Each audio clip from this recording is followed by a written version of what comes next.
Tatanzambi à Mazuru, au nom puissant de Malakima Congo, Isaya Congo, Malakima Kembo, notre puissant roi qui vient bientôt libérer son peuple, qui est dispersé au-delà du fleuve de couche, comme c'est écrit dans Ésaïe chapitre 8, versets 1 à 7, et c'est confirmé dans son livre chapitre 3, verset 10 à 20. Le peuple du Dieu vivant est dispersé au-delà du fleuve d'Éthiopie. Le Tout-Puissant lui-même viendra les rassembler, comme c'est écrit dans Daniel chapitre 10, verset 1 à 2. Ok? Donc, bien-aimés frères et sœurs, toujours avec la sagesse des Bankaka, la grande sagesse que nous a léguée nos Bankaka, nos ancêtres, nous allons vous tailler le Koma aujourd'hui. Donc, nous sommes dans Siracide chapitre 15, nous sommes au verset 1. Voilà fait ce que celui qui craint Tatanzambi et celui qui s'attache à la loi obtiendra la sagesse. Donc on dit que voilà ce que fait celui qui craint Tatanzambi et celui qui s'attache à la loi obtiendra la sagesse. Donc la sagesse est un don de Tatanzambi à tous ceux qui gardent ses commandements. C'est le Koma qui le dit ici. Voilà quoi. Donc on va nous donner la liste de ce que obtiennent ceux qui s'attachent au Koma, ceux qui font confiance à Tatanzambi et à ce qu'il a donné comme grâce, parce que le Koma c'est une grâce pour le peuple bantou. Sinon nous serions comme Sodome et Gomorrhe, dit le livre d'Ésaïe. Voilà quoi. Donc Tatanzambi a eu pitié de Yakuba et il a donné la sagesse suprême à Yakongo afin que Yakongo donne ça à son peuple, le peuple bantou. Alors donc on va nous donner la liste de ce que obtiennent ceux qui s'attachent au Koma. Ceux qui s'attachent au Koma, ils obtiennent la sagesse. Plusieurs écritures approuvent cela, notamment Deutéronome chapitre 4, verset 1, dit la même chose. Vous avez aussi Job 28, 28 qui dit la même chose. Et voilà quoi. La loi est donnée à tous ceux qui s'attachent au Koma. Psaume 111, verset 10. Et vous avez toujours Psaume chapitre 19, verset 7 aussi, dit la même chose. Tous ceux qui s'attachent au Koma obtiennent la sagesse. Donc pour cela, on va aller lire Job 28, 28 rapidement. Job 28, 28. C'est une belle écriture que j'aime bien. Voilà quoi. On va découvrir Job 28, 28 dit quoi? On dit ceci. Puis il dit à l'homme, voici la crainte de Tatanzambi, c'est la sagesse. S'éloigner du mal, c'est l'intelligence. Donc la crainte de Tatanzambi, c'est quoi? C'est la sagesse. S'éloigner du mal, c'est l'intelligence. C'est pourquoi il faut comprendre ce que c'est dit ici dans le livre de Malaki, chapitre 4, verset 1. On va le découvrir avec vous. On dit ceci que, car voici le jour vient ardent comme une fournaise. Tout le hautain, tous les méchants seront comme du chaume. Le jour vient qui embrasera, dit Yakongo, des armées. Il leur laissera ni racine ni rameau. Mais pour vous qui craignez mon nom, tous ceux qui ont la crainte, se lèvera le soleil de justice et la guérison sera sous ses ailes.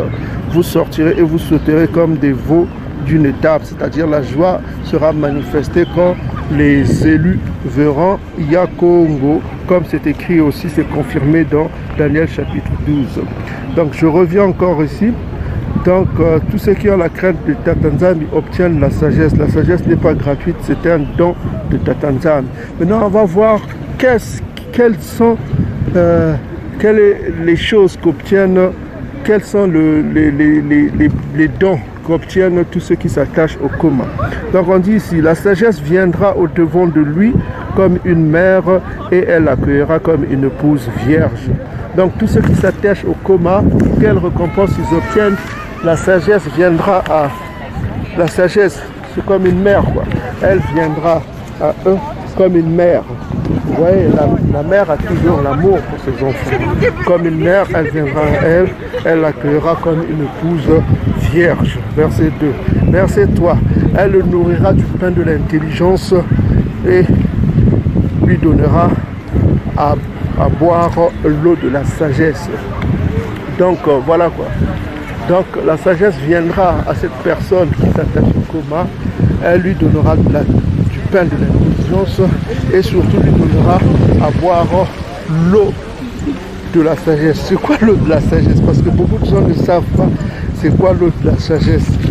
L'eau de la sagesse, en fait, ce qu'il faut comprendre quand la sagesse dit que elle lui donnera l'eau de la sagesse. L'eau de la sagesse, ce n'est que Yaakov. On va le découvrir dans Jérémie chapitre 2, verset 13. Et Jérémie chapitre 7, verset 13 dit la même chose. Donc on va aller dans Yilimaya, Jérémie chapitre 2, verset 13, pour connaître c'est quoi l'eau de la sagesse. Donc Jérémie chapitre 2. Jérémie chapitre 2, verset 13 dit quoi? Car mon peuple a commis un double péché, dit Yaakov. Ils m'ont abandonné, moi qui suis une source d'eau vive, pour se creuser des citernes crevassées qui ne retiennent pas l'eau. Qui ne retiennent pas l'eau. Donc c'est Yaakov qui parle ici. Il se définit lui-même comme l'eau de la sagesse. Ok? Donc il y a encore une autre écriture. Jérémie chapitre 17. Verset 13 toujours. Ah, c'est le chiffre 13 aujourd'hui. Hein. On dit ceci. Toi qui es l'espérance du soleil Bantou, ô Yaakov, tous ceux qui t'abandonnent seront confondus. Ceux qui se détournent de moi, dit Yaakov, seront inscrits sur la terre, car ils abandonnent la source d'eau vive. La source d'eau vive, ce n'est que Yaakov. Okay, c'est l'eau de la sagesse qui vient à tous ceux qui s'attachent au coma. Donc souvenez-vous de ce qu'on a dit dans Job 28 qu'on a lu tout à l'heure. On va réitérer. Job 28 a dit quoi? Alors, on réitère. Il y a la police qui passe là. Il y a un peu de bruit là. Alors, Job 28. On repart dans Job 28 pour comprendre c'est quoi la sagesse, la récompense. Alors, Job 28 dit quoi? Puis il dit à l'homme, voici la crainte de ta Tanzambi, c'est la sagesse, s'éloigner du mal, c'est l'intelligence. Donc la crainte de ta Tanzambi, c'est la sagesse, s'éloigner du mal, c'est l'intelligence. Donc on repart dans Benantila. Ok. On repart Benantila, chapitre 1, chapitre 15, verset 1. Voilà ce que fait celui qui craint ta Tanzanie. Ok. Voilà ce que Job 28 nous a défini. C'est quoi la sagesse? La sagesse, c'est la crainte de ta Tanzanie et s'éloigner du mal. Ok. Celui qui s'attache à la loi obtiendra la sagesse. Ok. Verset 2. Elle viendra au-devant de lui comme une mère. Elle l'accueillera comme une épouse vierge. Elle le nourrira du pain de l'intelligence et lui donnera à boire de la sagesse. Or, on a vu que à boire l'eau de la sagesse, l'eau de la sagesse, ce n'est que corps, c'est l'esprit corps. Donc, il sera envahi de l'esprit corps. Vous comprenez, c'est le Saint-Esprit. Donc, tous ceux qui s'attachent au coma obtiendront le Saint-Esprit. Ce n'est que l'eau de la sagesse qu'on a vu. Yakongo, selon Yakongo, c'est l'eau de la sagesse. Selon Jérémie chapitre 2, verset 13, Jérémie chapitre 17, verset 13, qui nous a défini c'est quoi l'eau de la sagesse. Verset 4, elle s'appuiera sur elle et ne fléchira pas. Elle s'attachera à elle et ne sera pas confondue. Ok, bien aimé. Ok. Donc, je disais, verset 3. Verset 3. Elle le nourrira du pain de l'intelligence et lui donnera à boire de l'eau de la sagesse. Verset 4. Elle s'appuiera sur elle et ne fléchira pas. Et elle ne fléchira pas. Il s'attachera à elle, pour celui qui craint s'attachera à elle et ne sera pas confondu. Verset 5. Elle se lèvera devant ses compagnons et lui ouvrira la bouche au milieu de l'assemblée. Donc toutes les paroles que la personne va prononcer viendra de la sagesse. La sagesse elle-même se manifestera quand cette personne ouvrira la bouche. C'est des paroles saintes, des paroles profondes, des paroles dignes de foi, des paroles d'une lumière infranchissable. Ok, mes bien-aimés frères et sœurs. Ok. Verset 6. La joie, une couronne d'allégresse et un nom éternel seront son partage. Donc ça, c'est la vie éternelle qui sera. Ça, c'est toujours Daniel chapitre 12, verset 1 à 2. Voilà quoi. Il obtiendra un nom éternel, c'est-à-dire la vie éternelle, quoi. Ok. Donc la joie, une couronne d'allégresse et un nom éternel seront son partage. Verset 7. Les insensés ne la posséderont pas et les pécheurs ne la verront même pas. Donc les insensés, tous ces obas-là, ok, qui courent vers l'égyptologie, qui courent vers le christianisme édomite, qui courent vers les religions, les ngoïs, les religions créées de toutes pièces, faussement révélées, tous ceux qui ont abandonné Yakongo et qui sont allés vers ces religions, comme le dit le livre d'Ésaïe chapitre 10, ils seront confondus. Ils ne pourront obtenir la sagesse de Yakongo. Ok? Parce qu'ils ont suivi le chemin des ennemis de Yakongo cité dans le psaume chapitre 83, versets 2 à 12. Au lieu de suivre Yakongo, ils ont préféré suivre les Ngoïs et leurs fausses religions. Ok, donc on dit les insensés ne la posséderont pas et les pécheurs ne la verront même pas. Ok, c'est impossible qu'un insensé n'obtienne la sagesse. La sagesse, ce n'est pas pour les insensés. Proverbe chapitre 24, verset 7 le confirme. Ok, donc on va découvrir avec vous Proverbe chapitre 24, verset 7. Ok, un instant. Proverbe chapitre 24, verset 7. Okay. Voilà, on dit que la sagesse est trop élevée pour les insensés. Il n'ouvrira pas la bouche à la porte. Donc la sagesse est trop élevée pour les insensés. Ils ne peuvent pas l'obtenir parce que la sagesse est trop élevée pour les insensés. Ils ne sont pas capables de l'obtenir ni de s'en approcher. C'est impossible. Il y a une autre écriture qui me vient en tête, Proverbe chapitre 23, verset 9. Je crois que c'est bien aussi. On va aller dans Proverbe chapitre 23, verset 9. On dit ceci. Ne parle pas aux oreilles de l'insensé, car il méprise la sagesse des discours. Donc il verra les discours de sagesse comme quelque chose d'étrange. Donc c'est pourquoi le com a dit que il ne peut pas l'obtenir. Les insensés ne la posséderont pas. Ils ne peuvent pas posséder la sagesse, c'est impossible. Et les pécheurs ne la verront pas. Ils ne verront pas l'esprit comme. Ils ne verront pas la sagesse. C'est impossible. Le royaume des cieux, ce n'est pas leur souci. Leur souci, c'est l'égyptologie, le Dieu d'Égypte. Leur souci, c'est de demander l'argent. Oh, cotisez. Vous avez, sous la description des vidéos, vous avez, voilà quoi, vous pouvez transférer l'argent. C'est devenir des quémandeurs. Quand ils enseignent la parole, les insensés, les obas, ils sont là, on demandait l'argent à un peuple pauvre. Alors que le com a dit que je connais ta pauvreté.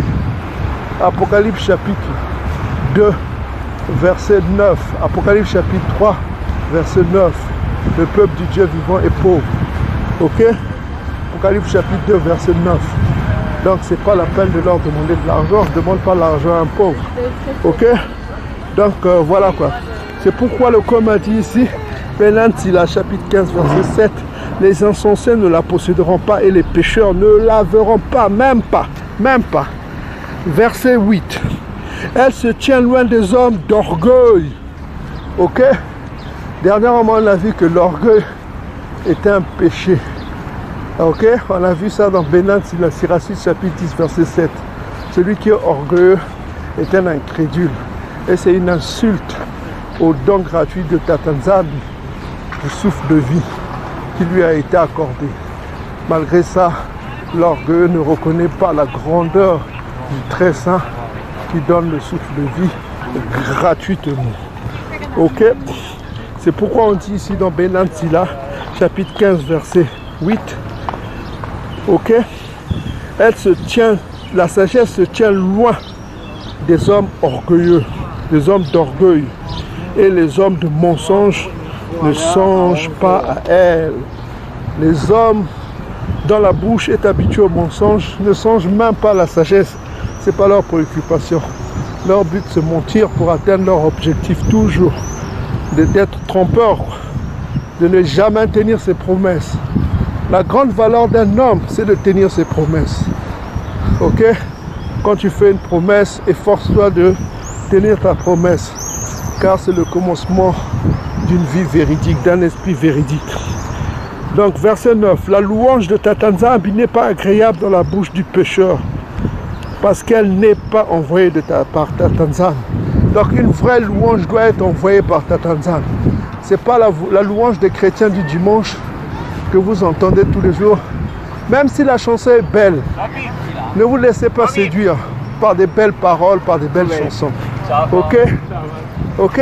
On a vu des chanteurs homosexuels chanter bien, comme George Michael. Il avait des belles chansons, mais c'était un homosexuel, parce que c'est une abomination d'être comme ça. Donc une belle chanson ne dicte pas l'homme. Michael Jackson chantait bien, mais il était abominable aux yeux de Tatanzambi. Donc les belles paroles ne servent à rien. Mais une vraie louange vient de Tatanzambi. Ok? Et elle est agréable à Tatanzambi et à Malaki, à tous les siens. Donc ici on dit que la louange de Tatanzambi n'est pas agréable dans la bouche du pécheur, parce qu'elle n'est pas envoyée par Tatanzambi. Verset 10. Car c'est par la sagesse qu'est dictée la louange, et Tatanzambi l'aura pour agréable. Donc la vraie louange vient de Tatanzambi. L'esprit Congo, qui est l'eau de la sagesse, c'est elle, c'est lui, l'esprit Congo, qui dicte la louange. Ok? Verset 11. Ne dis pas, Tatanzambi est cause que je me sois écarté, car ce qu'il est, tu ne dois pas le faire. Donc, malheur à tous ceux qui accusent Tatanzambi de leur dérive. Ok? Leur dérive, c'est leur propre désir. Ça, c'est Yacouba Jacques, chapitre 1, verset 13 à 15. Et puis, voilà quoi. Parce que chacun de nous a le libre arbitre. Tu as le choix de faire ce qui est juste et tu as le choix de faire ce qui est injuste. Ok? Mais toujours est-il, ok? Souviens-toi que Tatanzambi a donné des lois. C'est à toi de les respecter ou pas. Chacun a son libre arbitre. Verset 12. Ne dis pas c'est lui qui m'a égaré, car il n'a pas besoin du pécheur. Tatanzambi n'a pas besoin du pécheur. Tu fais ce que tu veux. On voit sur YouTube des gens s'intéresser à l'égyptologie. Ils ont abandonné le Congo, ils s'intéressent aux dieux polythéistes d'Égypte. Ils savent bien que c'est des dieux polythéistes, ils s'en foutent. Ils savent bien qu'il y a des déesses et des dieux, ils s'en foutent. Et il y en a qui prennent même la responsabilité de les enseigner, l'égyptologie. Voilà quoi. Ils sont libres. Et demain, quand ils seront condamnés, il ne faut pas qu'ils accusent Tatanzambi de les avoir égarés. Voilà quoi. Vous êtes responsable, vous faites ce que vous voulez. Vous êtes responsable de ce que vous faites dans vos vies. Vous avez le libre arbitre. Verset 13. Tatanzambi est toute abomination et ne doit pas être aimé de ceux qui le craignent. Donc Tatanzambi a horreur de toutes les abominations. Ok? Que ce soit les abominations du mariage interracial, abomination de l'adultère, abomination de l'homosexualité, abomination de beaucoup d'autres pratiques que font les hommes, du lesbiennage, abomination de la pédocriminalité. Donc toutes ces abominations, Tatanzambi, on a horreur du meurtre, de l'assassinat, de la méchanceté, de la sorcellerie. Toutes ces abominations, Tatanzambi les déteste. Ok? Et tous ceux qui aiment Tatanzambi, ils les détestent aussi. Ça, c'est toujours Job 28, 28 qu'on vient de lire. C'est la haine du mal. Ok? Et vous avez aussi Proverbe chapitre 8, verset 13. Ok? Voilà quoi. Donc, on dit ici, au commencement, il a créé l'homme et il l'a laissé dans la main de son conseil. Donc c'est ce on a dit, que chacun a le libre arbitre de faire ce qui est juste ou de ne pas faire ce qui est juste. Si tu le veux, tu garderas les commandements de ta Nzambi. Être fidèle dépend de ton bon plaisir. Verset 16. Il a mis devant toi l'eau et l'eau du côté que tu voudras. Tu peux étendre la main devant les hommes sans la vie et la mort. Ce qu'il aura choisi, ce qu'il aura choisi lui sera donné. Donc voilà quoi. Donc ton choix est accordé en fonction de ce que tu fais. Voilà quoi. Donc c'est pourquoi Tatanzambi a mis en garde le peuple bantou. Voilà quoi. Deutéronome chapitre 11 versets 26 à 27. Choisissez la vie, ne choisissez pas la mort. Il a mis devant le peuple bantou la bénédiction et la malédiction. Et puis le peuple bantou malheureusement a choisi la malédiction. Et voilà là où nous en sommes. Ok, Deutéronome chapitre 11 verset 26 à 27. Ok, voilà quoi. Verset 18, on dit ceci que car la sagesse de Tatanzambi est grande, il est fort et puissant, il voit toutes choses. Donc la sagesse voit toutes choses, tous nos comportements, tout ce que l'on fait quoi. Verset 19, ses yeux sont sur ceux qui le craignent. Il connaît lui-même toutes les œuvres de l'homme. Donc Tatanzambi connaît toutes les œuvres de l'homme. Ses yeux sont partout. Il voit tout ce que les hommes font. Donc Psaume chapitre 33, verset 13 à 15 le confirme. Les yeux de Tatanzambi sont partout. On va le voir rapidement. Psaume chapitre 33, voilà, le confirme. Hein. Psaume chapitre 33, verset 13 à 15. Donc le chiffre aujourd'hui, c'est le chiffre 13 aussi qui revient. Psaume chapitre 33, verset 13 à 15. Dit quoi? Ok, Tatanzambi regarde du haut des cieux, il voit tous les fils de l'homme. Du lieu de sa demeure, il observe les habitants de la terre. Lui qui forme leur cœur à tous, qui est attentif à toutes leurs actions. Tatanzambi est attentif à toutes les actions des hommes, de sa création, de tout ce qu'il a créé, que ce soit les Ngoï ou son peuple, ou tous ceux qui le craignent ou tous ceux qui ne le craignent pas. Il observe tout. Ses yeux sont partout. Il observe tout ce que nous faisons. Rien ne lui est caché. Ok? Donc, Psaume 33, versets 13 à 15 confirme ce que Siracide chapitre 15, 19 nous dit ici. Les yeux de Tatanzambi sont sur tous ceux qui le craignent. Il connaît lui-même toutes les œuvres de l'homme. Il connaît toutes les œuvres de l'homme. Verset 20. Il n'a commandé à personne d'être impie, d'être méchant. À personne, il n'a donné la permission de pécher. Tatanzambi n'a donné à personne la permission de pécher. Ok? Donc c'est ton libre arbitre. Fais ce qui est juste, tu plairas à Tatanzambi. Donc pour terminer cela, on résume rapidement. Ici, le coma nous apprend que tous ceux qui suivent le coma, tous ceux qui aiment le coma, tous ceux qui marchent selon le coma, ils obtiendront un don de Tatanzambi qui n'est que la sagesse. L'eau de la sagesse viendra les envahir. Et on a vu que l'eau de la sagesse, ce n'est que l'esprit pauvre. Et le Proverbe chapitre 8 le confirme aussi. L'esprit pauvre, c'est la sagesse. Donc si tu veux avoir l'esprit pauvre, garde les commandements. Si tu veux marcher selon l'esprit pauvre, garde les commandements. C'est ce qu'on vient d'apprendre. Donc voilà quoi. Beluka à tous, soyez bénis le peuple bantou. Tatanzambi est vivant. Donc Yakongo règne, que les 144 000 élus le bantou règne, que le peuple bantou règne, que le Tatanzambi aide le peuple à se repentir. Soyez bénis à tous.